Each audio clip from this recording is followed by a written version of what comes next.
Hey friends, I'm your Auntie Argyle, and today we're going to be looking at 5 little guys I found on the internet and rating them on a scale of 1 to 5 to determine how much of a little guy I think they are so we can find the littlest of guys.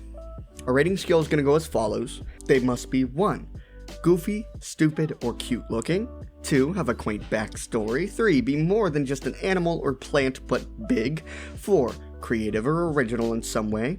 5. Passive and non-aggressive. Without further ado, let's dive straight into our first cryptid, the cactus cat. The cactus cat is a little man who roams the southwestern desert. He can often be spotted ripping in the cacti and drinking their sap. Sometimes they'll get drunk off of fermented cactus juice, which can lead to them being a little aggressive towards people. He's described as being shaped like a bobcat, but with fur made of horns, a tail made of branch, and 2 bones that protrude from its hind leg. It's known to have a little hunting wail that can be heard throughout the night, and one can hear the sound of its 2 bones rubbing together. Attacks from these little guys, but sometimes travelers wake up with welts due to visits from our cacti felines. The wiki describes these as attacks, but I don't think they're attacks.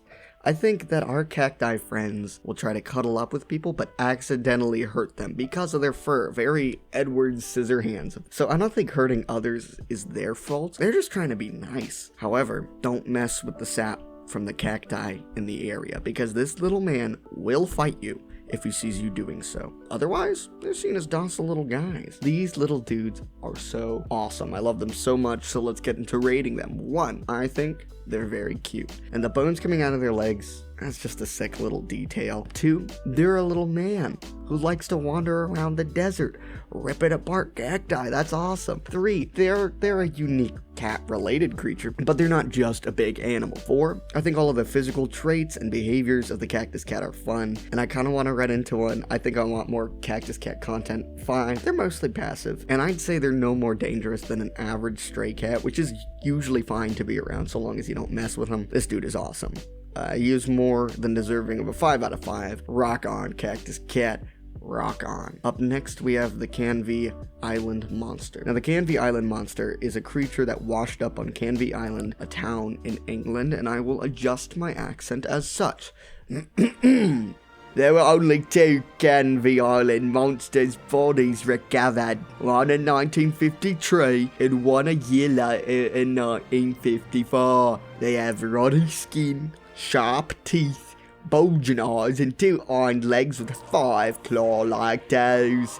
It did not, however, have any arms. Local zoologists claim that the creature was no threat to the public. The body of the Canvey Island monster is now considered to be a monkfish, which is a relative of the anglerfish. But the artists sure had a ball considering what this little man would look like were he to walk on land, so let's rate him real quick. 1, the actual physical images, a little unsettling, but the artist renditions of him make him look very goofy looking. 2, not much of a backstory, except he washed up on a beach one day. 3, he doesn't have any behaviors, he's dead. 4, he's just an animal, but not a bigger version of a monkfish, so he gets to keep that point.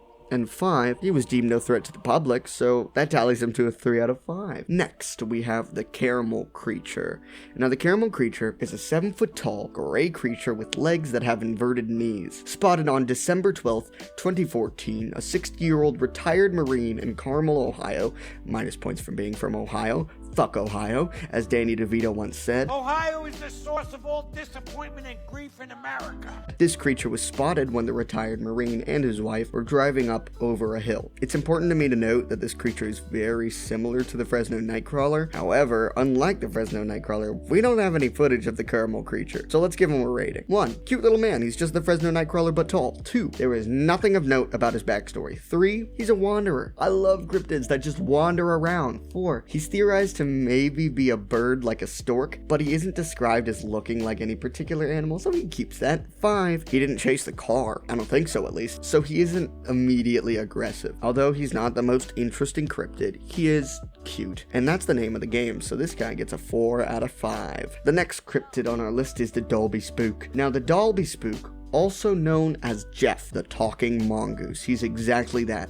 He's a talking, yellow-furred mongoose who lives in the farmhouse of the Irving family located on the Dalby Hamlet on the Isle of Man, which is a British Crown dependency in the Irish Sea. Jeff spelled G-E-F, was found by the 13-year-old daughter of the Irvin family after she heard a rustling and some voices behind the farmhouse. Jeff introduced himself. He said he was born in New Delhi, India, and said that he was an extra clever mongoose. He's also quoted as saying, "I am a freak. I have hands and I have feet, and if you saw me, you'd faint. You'd be petrified, mummified, turned into stone, or a pillar of salt." Jeff would accompany them on trips to the grocery store, guard the house, let the family know when guests were arriving. He'd wake them up if they overslept, but there is little physical evidence of Jeff. And most reporter interactions with him were thought to be acts of ventriloquism. Cute story, though, even if Jeff is just a publicity stunt. Let's give Jeff a proper rating. 1. Jeff is very cute. He's a mongoose. Mongoose are cute. 2. His backstory's cute. I mean, he's a little talking, quippy mongoose who likes to help out a family. Hell yeah. 3. He's a regular-sized mongoose. 4.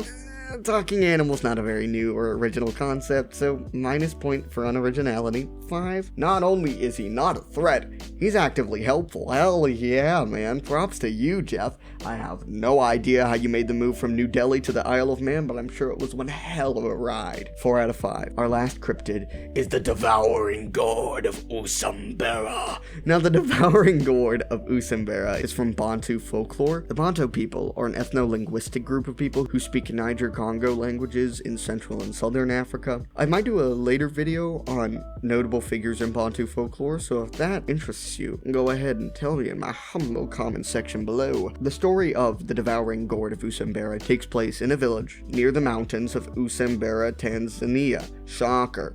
Devouring gourds, or pumpkins in general, are thought to grow in spots where evil sorcerers or ogres are slain. So here's how our gourd got to devouring. Some young village boys found a gourd that was getting pretty big, and when they commented on how big it was, the gourd threatened that if the boys tried to pluck him, he would pluck them too. I don't know how he intended to do that, but the threat was still there. The boys' mothers and sisters didn't believe him. Their sisters checked out the gourd, to which he stayed silent, the clever bastard, but nothing came of it. That was until the gourd became the size of a house, uprooted himself, and completely ate the village. He proceeded to do what all gourds do and roll himself into a lake. There was only one survivor, a pregnant woman who would soon give birth to a son.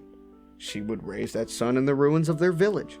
When he asked his mom, "Mommy, where's Daddy? Where did Daddy go?" she said he was swallowed by a gourd, which is now in the lake. Equipped with a bow and arrows like a true badass, he went to confront the gourd and he started yelling at the lake, "Get out here! I want to see you, you bastard!" And the gourd got big mad. He rolled out of the lake, unto which the son absolutely unfucking clips his bow onto the gourd, and his 10th arrow killed the beast. The gourd's slain scream was so loud that it could be heard for miles around. Oh yeah, the boy cut into the deceased gourd with a knife, saving everyone inside miraculously unharmed, especially considering they were submerged in water inside of a gourd with no presumable way to get clean food or water for years. But I will happily suspend my disbelief by thinking I don't really want to know about the details. The boy went on to be a great leader of his people. Now, just based on the name and the story, we might be able to conclude that maybe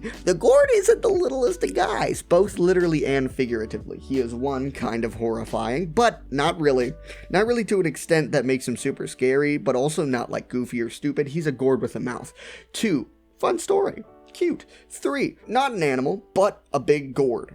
Zoologically, this doesn't make sense, but he's losing this point. The story, number 4, something. I don't, he'll keep his point there. 5, he ate a village.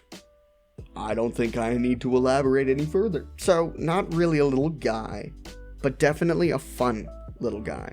So, a 2 out of 5 feels fitting. And that concludes our list of little guys for today. Thank you so much for sticking around. I hope you enjoyed these stories I had to tell today. If there's any other creature you want me to review, just let me know. This is the 3rd video of this series, which leaves us with only 3 videos left until I need to come up with new ideas. I hope you have a good day. Make sure to take care of yourself. Toodles, bitches.